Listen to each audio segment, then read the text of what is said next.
புலித்தேவன் நடேசனும் போய் சரணடையத்துக்கு முன்ன கோல் எடுத்த போது இவர் தன்னுடைய மனைவியாரோட நித்திர போட்டோ ஆஃப் பண்ணி போட்டு அவங்க வெடி வேண்டி செத்தது. ஆனால் தமிழீழம் கொண்டாடுகின்ற இவருடைய சொத்துக்கள் எல்லாம் எல்சியில் இவருடைய பிள்ளைகள் எல்லாம் ஆஸ்திரேலியாவில் லண்டனில் எத்தனை பிள்ளை இருக்கும் ஆட்டோட தான் தெரியும்.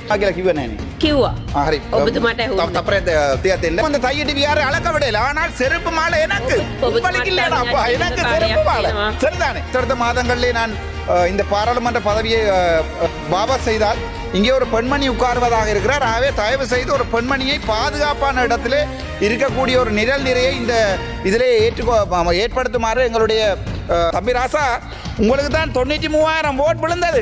ஊழலுக்கு எதிராக கதைக்க வேண்டிய நீங்கள் எங்களை பார்த்து கதைக்கணும் ஊழல்வாதிகள். ஆனால் நீங்கள் எங்களை ஊழல்வாதிகள் சொல்லி கொண்டாப்பா இந்த விடயத்தை கதைக்காம இருந்தால் ஒரு மனக்காட்சி இல்லையா? சம்பந்தப்பட்ட வைத்தியர் கிருசாந்தி அவர்கள் தான் ஒரு இந்து சத்திய கடதாசியை கொடுத்திருக்கிறார். இந்த வைத்தியருக்குரிய அப்பாயின்மெண்ட் லெட்டர் கூட அந்த வைத்தியசாலையில் பிரிலிமினரி ஒப்ஜெக்ஷன்ல கொடுத்திருக்கிறார். ஆனால் அந்த நீதிபதி அவை எதையுமே பார்க்கவில்லை. எதையுமே பார்க்காமல் அந்த வழக்கை எந்த பாதகம் இல்லாமல் அந்த வீடியோவை மட்டும் ரிமூவ் பண்ணுங்கன்னு எனக்கு சொல்லியிருக்கிறேன். அது பரவாயில்லை. தெல்லிப்பள ஆதார வைத்தியசாலை மத்திய கொண்டே கொடுத்து அதை டெவலப் பண்ணுவோம் என்றால் அதை டெவலப் பண்ண சொன்னதுக்கு எனக்கு என்ன தாறுமாறா பேசுகிற போது கதைத்தான் தூக்கி அடிப்பேன். அதற்கு எனக்கு செருப்பு மாலை. இதுதான் அரசாங்கமாக இருந்தால், இதுதான் அரசியலாக இருந்தால் இந்த அரசியலை சாவு வரைக்கும் நிற்பேன். எவன் எதிர்த்தாலும் நிற்பேன். வாழ்க்கையில வைத்தியசாலைக்கே போகாத, இலங்கையில் இருக்கிற வைத்தியசாலைக்கே போகாத கஜேந்திரமே சொல்லுகிறார் மத்திய கொடுக்காத. இதே 2022ஆம் ஆண்டு ஜனவரி மாதம் இதே கட்சாட்டில் இருக்கிறது சகல வைத்தியசாலையை மத்திய கொடுவேண்ட கதை. இந்த இவருடைய பித்தலாட்டமான கதை எங்க போவது? எங்களுடைய தமிழீழம் வேண்டி தரம் என்று சொல்லி கடைசியாக புலித்தேவனையும் நடேசனையும் கொலை செய்து போட்டு புலித்தேவனும் நடேசனும் போய் சரணடையத்துக்கு முன்ன கோல் எடுத்த போது இவர் தன்னுடைய மனைவியாரோட நித்திர போட்டோ ஆஃப் பண்ணி போட்டு அவங்க வெடி வேண்டி செத்தது. ஆனால் தமிழீழம் கொண்டாடுகின்ற இவருடைய சொத்துக்கள் எல்லாம் எல்சியில் இவருடைய பிள்ளைகள் எல்லாம் ஆஸ்திரேலியாவில் லண்டனில் எத்தனை பிள்ளை இருக்கும் ஆட்டோட தான் தெரியும். போற இடம் எல்லாம் பிள்ளைதானே. ஆனால் என்ன பிரச்சனை சொன்னால் அங்க கஷ்டப்படுறது ஏழைகள் தான். அந்த கிளிநொச்சி வைத்தியசாலையில் போய் படுக்கிறது. ஸ்ரீதரன் பிள்ளை லண்டன்ல. நன்றி மூலாசரன் மந்திரத்துமணி அவர்களே. இன்றைய தினம் இந்த போதை ஒழிப்பு சம்பந்தமான இந்த பிரேரணை உண்மையாகவே அரசாங்கத்தில் பாராட்டப்பட வேண்டிய ஒரு பிரேரணை. இன்னொரு விடயத்தையும் சொல்லணும். அதோட வடக்கு கிழக்கில் இருந்து தான் இந்த போதை பெரும்பாலான போதைகள் கடத்தப்படுகிறதாக சொல்லப்படுகிறது. அதிலே எங்களுடைய இராணுவ வீரர்கள் அதுக்கு சம்பந்தமாக இருக்கிறாருன்னு கூட எங்களுடைய கஜேந்திரகுமார் பொன்னம்பலம் பல தடவை சொல்லியிருக்கிறார். இராணுவ வீரர்கள் தான் இந்த போதை கடத்தல்களையும் நேவி தான் உட்படுகிறது என்றது. ஆகவே இந்த கருத்து உண்மையாக இருக்குமா இருந்தால் இந்த அரசாங்கம் அதற்குரிய பொறுப்புகளை மேற்றுக்கொள்ள வேண்டும்.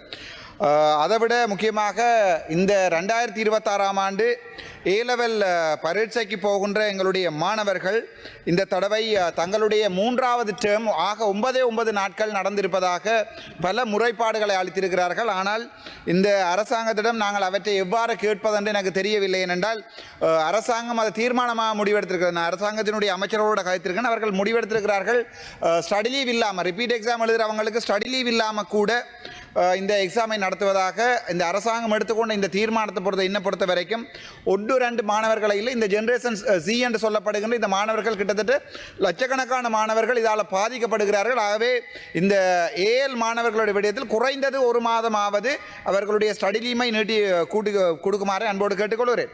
அதை விட முக்கியமான விடயம் ஒன்றை கதை கோணம் கௌரவ மூலாசரன் மந்திரத்துமணி அவர்களே, இந்த DCC அரசியல், அதாவது இந்த வடக்கு மாகாணத்திலே எங்களுடைய சைக்கிள் கட்சி அல்லது இந்த கஜேந்திரகுமார் கட்சியினுடைய இந்த DCC அரசியல், அதுக்கு முன்னர் ஒரு விடயத்தை சொல்லுகிறேன். நான் தவறி இந்த அடுத்தடுத்த மாதங்களிலே நான் இந்த பாராளுமன்ற பதவியை நான் வாபஸ் செய்தால் இங்கே ஒரு பெண்மணி உட்காருவதாக இருக்கிறார். ஆகவே தயவு செய்து ஒரு பெண்மணியை பாதுகாப்பான இடத்திலே இருக்கக்கூடிய ஒரு நிழல் நிறையை இந்த இதிலே ஏற்படுத்துமாறு எங்களுடைய சர்ஜன் அட் ஆம்ஸை கேட்டுக்கொள்கிறேன். இதில் ஒரு பெண்மணி, அதை பிறகு ஒரு வுமனைசர் இந்த பாராளுமன்றத்திலே பக்கத்தில் ஒரு பெண்ணுக்கு இருக்கலாது.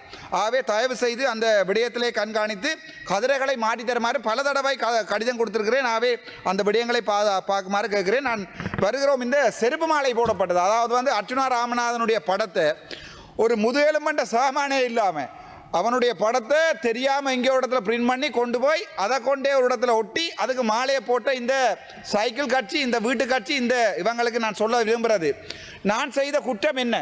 அந்த தெல்லிப்பளை ஆதார வைத்தியசாலை தொடர்பான ஊழல் தொடர்பாக கதைச்சது தான் நான் செய்த குற்றமா அப்படியானால் அந்த செருப்பு மாலை அதை நான் ஏற்றுக்கொள்கிறேன். தெல்லிப்பளை ஆதார வைத்தியசாலை தான் இலங்கையிலே அபெக்ஸா வைத்தியசாலைக்கு அடுத்ததாக இருக்கின்ற ஒரே ஒரு கேன்சர் வைத்தியசாலை. அந்த வைத்தியசாலையில் 2013ஆம் ஆண்டு தொடங்கப்பட்ட எந்த ஒரு இவர்களுடைய நலம்புரி சங்கங்களுக்கு 2023ஆம் ஆண்டு வரைக்கும் இன்று வரைக்கும் ஒரு கணக்காய்வு இல்லை. அது அங்கே இருக்கிற MS தேவனேசன் பதிலாக தந்திருக்கிறார், RDHS PDHS சீஃப் செக்ரட்டரி பதிலாக தந்திருக்கிறார்கள். பத்தாக்குறைக்கு சுகாதார அமைச்சரிடம் நான் முறையிட்ட போது அவர்களும் சொல்லி இருக்கிறார்கள் இங்கே கன்சர்ட்லையும் பதியப்பட்டிருக்கிறது இல்லை என்று. ஆனால் அதே வைத்தியசாலையிலே வேலை செய்கின்ற கிருசாந்தி என்கிற வைத்தியர் கோடிக்கணக்கான பணங்களை 2 நர்சிங் ஸ்டாஃபுடைய பேரிலே சேர்த்து பணங்களை சூறையாடினார் என்று சொல்லுகிற போது எங்களுடைய தம்பி இளங்குமரன் கூட அங்கே போய் நுண்மணியில் வைத்தியசாலையை தம்பி ராசா உங்களுக்கு தான் 93,000 ஓட் விழுந்தது. ஊழலுக்கு எதிராக கதைக்க வேண்டிய நீங்கள் எங்களை பார்த்து கதைக்கணும் ஊழல்வாதிகள் என்று. ஆனால் நீங்கள் எங்களை ஊழல்வாதிகள் என்று சொல்லி கொண்டாப்பா இந்த விடயத்தை கதைக்காம இருந்தால் ஒரு மனச்சாட்சி இல்லையா? அதுக்கு எனக்கு ஆன்லைன் சேஃப்டி வழக்கு போடப்பட்டது. எங்களுடைய ஜனாதிபதி சொல்லியிருக்கிறார் இந்த அரசாங்கத்திலே ஆன்லைன் சேஃப்டி வழக்கு நடக்க அனுமதிக்க மாட்டோம் என்று சிங்களத்தில் காய்ச்சிருக்கிறார். ஆனால் எனக்கு அதே வழக்கு போடப்பட்ட போது சகல ஆதாரங்களும் ஜனாதிபதி அவர்களுக்கு நான் எழுதிய கடிதம், ஜனாதிபதி அவர்கள் ஊழல் நடந்திருக்கிறது விசாரணை செய்யுங்கள் என்று சுகாதார அமைச்சுக்கு போட்ட கடிதம் அனைத்தையுமே நீதிமன்றத்துக்கு சமர்ப்பித்திருக்கோம். நீதிமன்றம் அதை திரும்பி கூட பார்க்கவில்லை. ஏன் சம்பந்தப்பட்ட வைத்தியர் கிருசாந்தி அவர்கள் தான் ஒரு இந்து அண்டு சத்திய கடதாசியை கொடுத்திருக்கிறார். இந்த வைத்தியருக்குரிய அப்பாயின்மெண்ட் லெட்டர் கூட அந்த வைத்தியசாலையில் பிரிலிமினரி ஒப்ஜெக்ஷன்ல கொடுத்திருக்கிறார். ஆனால் அந்த நீதிபதி அவை எதையுமே பார்க்கவில்லை. எதையுமே பார்க்காமல் அந்த வழக்கை எந்த பாதகம் இல்லாமல் அந்த வீடியோவை மட்டும் ரிமூவ் பண்ணுங்கள் எனக்கு சொல்லியிருக்கிறார். எந்தெந்த ஊழலுக்கு எதிராக இந்த அரசாங்கம் வந்திருக்கிறதோ எந்தெந்த ஊழல்களை இன்று நான் பார்த்தேன்.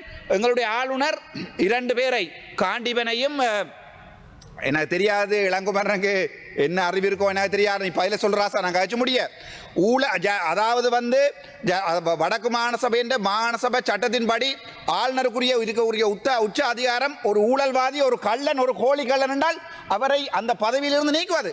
ஆளுநர் சரியாக ஒரு ரிட்டையர்ட் ஜட்ஜ் ஒருவரை கொண்டு வந்து அந்த பதவியிலிருந்து இன்கொயரி செய்யப்பட்டு நீக்கப்பட்டிருக்க போது தம்பி இளங்குமரன் சொல்லி இருக்கிறார் ஜனநாயகத்திலே யாரும் கை வைக்கலாம். எனக்கு விளங்கல, அரசியல் இருக்கோ தெரியல, உங்களுக்கும் ஆளுநருக்கும் சண்டை இருக்கோ தெரியல. ஆனால் மிகச்சரியான இந்த அரசாங்கம் எடுத்த முடிவு அவரை 2 பேரையும் இந்த இதில் இருந்து நீக்கியது. அது பரவாயில்லை.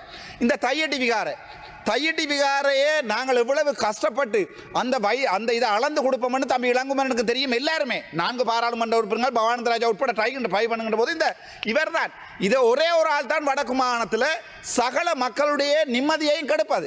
இன்று வரைக்கும் அந்த தையட்டி விகாரை அளக்க விடையில. ஆனால் செருப்பு மாலை எனக்கு செருப்பு மாலை சரிதானே, அது பரவாயில்லை. தெல்லிப்பளை ஆதார வைத்தியசாலை மத்திய கொண்டே கொடுத்து அதை டெவலப் பண்ணுவோம் என்றால் அதை டெவலப் பண்ண சொன்னதுக்கு எனக்கு என்ன தாறுமாறா பேசுகிற போது கதை தூக்கி அடிப்பேன். அதற்கு எனக்கு செருப்பு மாலை. இதுதான் அரசாங்கமாக இருந்தால், இதுதான் அரசியலாக இருந்தால் இந்த அரசியலை சாவு வரைக்கும் நிற்பேன். எவன் எதிர்த்தாலும் நிற்பேன். ஏனென்றால் என்னுடைய மக்கள் நிம்மதியாக வாழணும். இன்றைக்கு நான் சொல்லியிருக்கிறேன் சுகாதார அமைச்சரிடம் அந்த கிளிநொச்சி வைத்தியசாலையை நாங்கள் மத்திக்கு கொடுப்போம். மத்தியில் அந்த கிளிநொச்சி வைத்தியசாலையை கொடுத்து டெவலப் பண்ணும் என்றால் அதி குறைஞ்ச வருமானம் உள்ள மாவட்டம். ஒரு வைத்தியசாலையிலே எப்பயோ கொடுத்த சுவிட்சர்லாண்டோ அல்லது நோர்வே கொடுத்த பில்டிங் அப்படியே நாசமாகிறது. இலங்கையில் இருக்கக்கூடிய ஒரு மகப்பேற்று பெண் கட்டிடம் அப்படியே நாசமாகிறது. அவ்வளவு மெடிக்கல் எக்யூப்மெண்ட் நாசமாகிறது. ஆனால் ஸ்ரீதரன் இன்ற வரைக்கும் அந்த வைத்தியசாலை இருக்கிற தளபாடங்கள் எடுத்து வெளியே விடல. இது சம்பந்தம் வெளியே கொடுக்கலாது. கிளிநொச்சியிலே வச்சிரு ஆரப்பாய்க்கிறது டாக்டர் இல்லை. ஸோ இப்போ இதுகளை கதைச்சே சரி இந்த வைத்தியசாலையை மத்திக்கு கொடுத்து வைத்தியர்களை அதிகரித்து காடரி விஷன் பண்ணுவோம் என்றால் வாழ்க்கையில் வைத்தியசாலைக்கே போகாத, இலங்கையில் இருக்கிற வைத்தியசாலைக்கே போகாத கஜேந்திரகுமார் சொல்லுகிறார் மத்திய கொடுக்காத.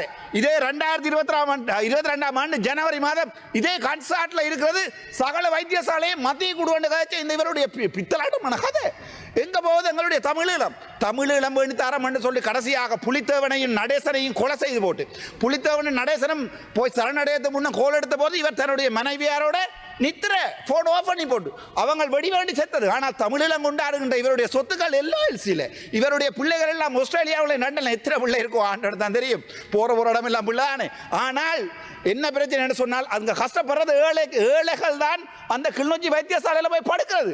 ஸ்ரீதரன் பிள்ளை லண்டன்ல, இவற்ற மனசு ஊட்டியெல்லாம் வெளிநாட்டில். ஏழைகள் தம்பி இளங்குமரன் முடிந்தால் ஒரு வசனம் நீ சொல்லு, நான் கதைப்பது சரியா பிள்ளையாண்டு. தெல்லிப்பளை வைத்தியசாலையில போய் படுக்கிறது எங்கட சகோதரமடாப்பா, எங்க කරුමන් සිතුමා விவரம் இது විනාඩි ටිකක් තියෙනවා කියලා කිව්වේ නෑනේ. කිව්වා. හරි. ඔබතුමාට ඇහුන්නේ. තප්පරේ තියා දෙන්න. ඒ නිසා නෑ බොරුව නෙවෙයි. ඒ නිසා தயவு செய்து இந்த விடயங்களில் தமிழ் மக்கள் மிக தெளிவாகவும் அவதானமாகவும் இருக்க வேண்டும். இந்த தமிழரை கொலை செய்வது யார், தமிழீழம் என்ற பெயரில் தமிழர்களை நாசமாக்குவது யார் என்பதை எங்களுடைய தமிழினம் என்றாவது ஒரு நாள் விளங்கிக் கொள்ளாவிட்டால் எங்களுடைய தமிழினம் வடக்கும் கிழக்கும் தொடர்ந்து அழியும். இது இந்த பாராளுமன்றத்தில் எழுதி வைத்துக் கொள்ளுங்கள். நன்றி, வணக்கம். ස්තුතියි ගරු මන්ත්‍රීතුමා. ගරු මුතු රත්වත්තේ මන්ත්‍රීතුමිය ඔබතුමියට විනාඩි 7ක කාලයක් තියෙනවා. බොහොම ස්තුතියි මන්ත්‍රීතුමියනි. ගරු මන්ත්‍රීතුමියනි, කතාවට ප්‍රවිෂ්ඨ වීමට පෙර මට කිව යුතුම කරුණක් තියෙනවා. ඒ තමයි මම අම්පාර දිස්ත්‍රික්කයේ මගේ අල්ලපු දිස්ත්‍රික්කයේ බිබිල ප්‍රදේශයේ තරුණ තරුණියන්ගේ මිනී කඳන් ගොඩ ගහපු ඒ අමිහිරි අතීතයක් තිබුණ සමහරක් මන්ත්‍රීලා මේ පාර්ලිමේන්තුවේ ඇවිල්ලා සුදු ඇඳගෙන කතා කරන එක ගැන ඇත්තටම අපිට ලැජ්ජාවක් තියෙනවා. ඒ ගැන කියව යුතුම නිසා තමයි මම කිව්වේ. ගරු මන්ත්‍රීතුමියනි, මේ සම්බන්ධව අපි කතා කරනවා නම් අද අපි කතා කරන්නේ මේ විසමද්‍රව්‍ය තුරන් කිරීම පිළිබඳව. විසමද්‍රව්‍ය ගැන කතා කරනකොට අපිට අමතක කරන්නම බැරි ඒ හා බැඳුණු තවත් කරුණු කාරණා ගණනාවක් තියෙනවා. ඒ තමයි හොරකම, වංචාව, දූෂණය, පාතාලය, මිනිමැරුම් වැනි කරුණු අපට මේ හා එකට බැඳිලා තියෙනවා, හරියට දන්වැලක පුරුක් හා සමානව. ඉතින් ඇත්තටම ඒ හා බැඳුණු ජීවි කොට්ටාසයක්ද ඉන්නවා. ඒ තමයි පසුගිය දේශපාලන අධිකාරියේ නියෝජනය කරපු අය. ඉතින් ගරු මන්ත්‍රීතුමියනි, අපේ විපක්ෂ නායකතුමා ප්‍රකාශ කරා හොරු මංකොල්ලකාරයෝ, දූෂිතයෝ කිසිම මොහොතක ආරක්ෂා කරන්නේ නැහැ කියලා. ඉතින් අපිට කියන්න පුළුවන් හොරු මංකොල්ලකාරයෝ, දූෂිතයෝ ආරක්ෂා නොකරුවාට හොර සල්ලි අච්චු ගහපු ඒ තමන්ගේ නැගණියව ආරක්ෂා කිරීම වෙනුවෙන් විශාල කටයුත්තක් කරපු කෙනෙක් තමයි එතුමා කියලා. ඒ වගේම තමයි ගරු මන්ත්‍රීතුමියනි, මේ බලය අවභාවිතාව ගැන කතා කරත් කතා කරනවා නම් අපි පහුගිය කාලේ පුරාවටම මතක ඇති පොලිසිවලට OIC මහත්තුරු, පොලිස් ස්ථානාධිපතිවරුන් පත් කර ගැනීමේදී හිටිය පොලිස්පති කෙනෙක් කිව්වා පොලිස් ස්ථානවලට OIC மகத்துரு.